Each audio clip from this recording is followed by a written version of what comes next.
So you did mention that New York City's architecture, art, and design plays a huge role in your inspiration. Is it why you came to New York City specifically, or did you, once again, were you chasing the opportunity to be in the same realm as all these great chefs in New York at the time? I was in love with New York City. I always say I had an affair with New York City. No matter where I was, when I came back to New York, I felt like I could become the person I wanted to be. Right, agreed. Yeah. I think early in my life, I would have said the latter. I think I wanted to be in the conversation.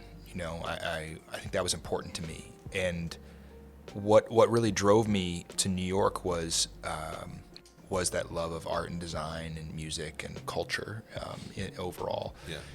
If someone had coached me early on in my life, I probably wouldn't have ended up doing what I do now. I would have ended up as an architect, or I would have ended up in design in some capacity, something like that, because I just truly love graphic design and architectural design, interior design, all those things, and just engineering in general. I just love it.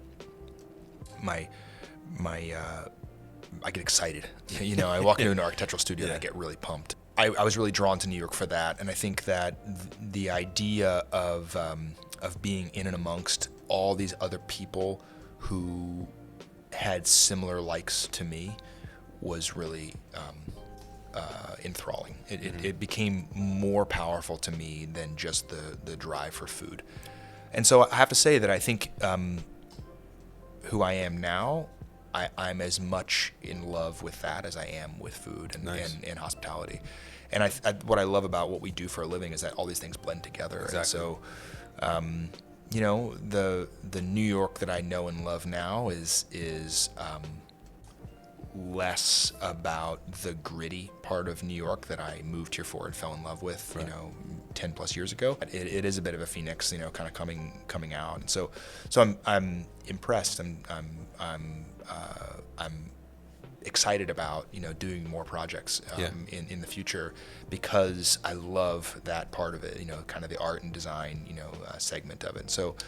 So I came to New York for that. I came because I was inspired by so much of it. It's how do you if you don't grow up here, if you've never seen New York City, and you come into the city, you come across the George Washington Bridge on a sunny day and you see the city, it is awe-inspiring in a way that so many of us who spend time here we just take it for granted.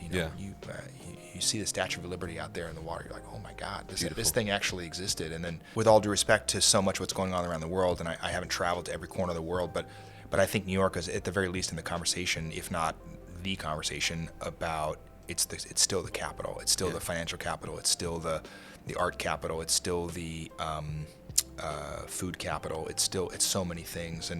And there are so many other great cities out there that certainly rival it, and maybe even surpass it. But I'm a buyer.